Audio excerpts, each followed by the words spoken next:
you were recording the second album, so you had two tracks with Teddy. Whose idea was it to get him?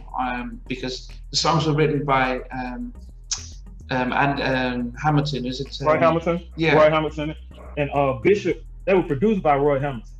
Okay. Let me just get that out there. When we got the records were the track and all that was done and wrote. Like Roy Hamilton and Bishop. Bishop wrote it. He was in a group called Talent that was signed to R. Kelly during the time. So when they brought us the record, we recorded the records, and Kedar sent them to Teddy. And that's where the vocal order and the oops and all that stuff happened in the drops. Like, there wasn't none of that in there when he got it. Okay. Did it sound completely different?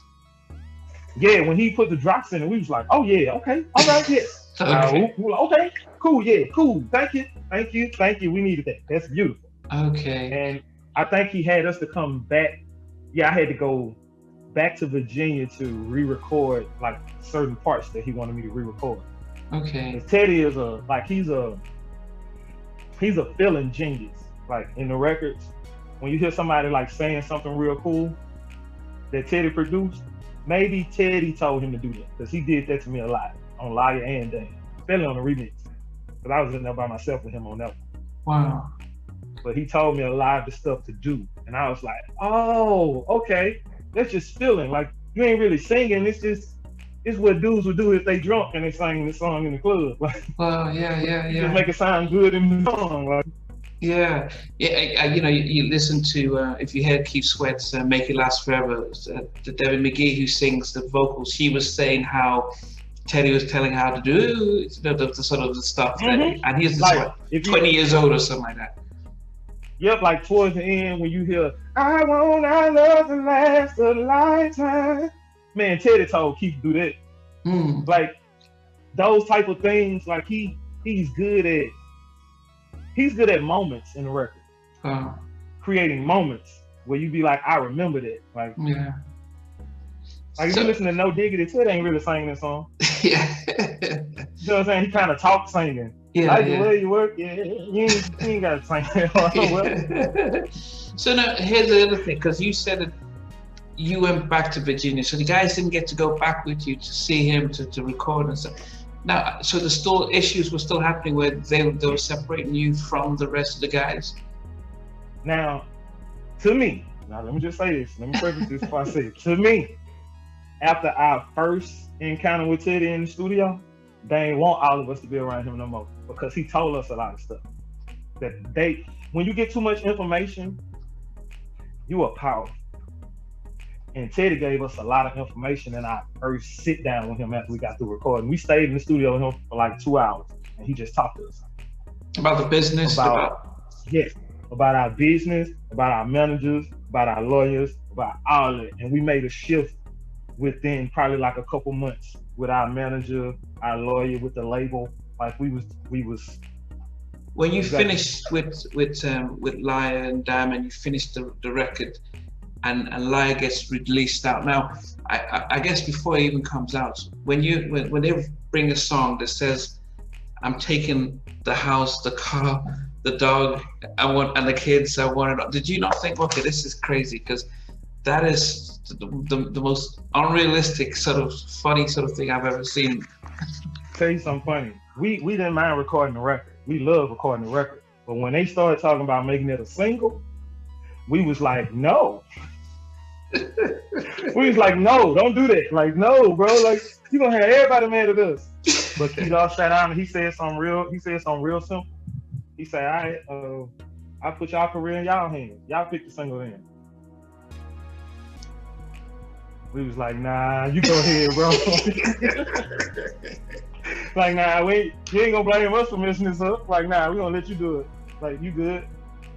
So he did it, and we was like, but Teddy told us before we left the studio, this song gonna be all right. Like, before it even came out, like Teddy told us, he was like, this song gonna be all right. Y'all gonna be all right with this one. I was like, what do you mean? And probably like 3 weeks later, it was #1. No, before the video came out anyway. Yeah. I mean, were you surprised by how well it was received? I mean, it's yes. Yeah.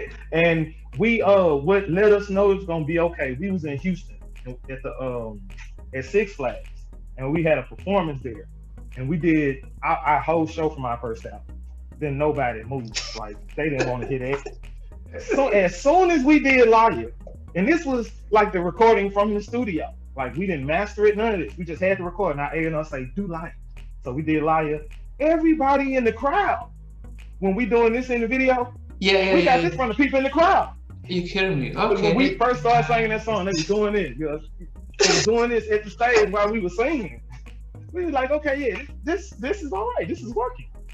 Wow. So mind you, we up there for 45 minutes. We did like 3 songs. Ain't nobody moved. They talking to each other. As soon as this song come on, they like, yeah. Like, oh, okay. And then she called Keita and told him, she was like, yeah, this song gonna be all right, because they just went crazy. And that, we knew. Like, it's like, okay. It's the energy that happens when the song come on.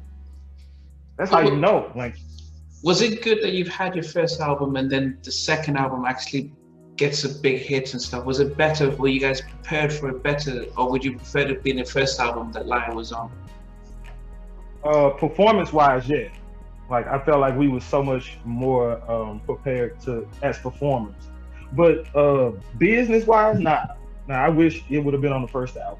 Okay, why is that? It's like Liar paid for the first album. See what I'm saying? Like the first album didn't do well, but Liar did well, so it paid them back for the money that we spent on the first album. Okay. So now we just owe for the second album. You see what I'm saying? Like we wasn't in the bind for both. We paid y'all back for this one. That's why we still get money now.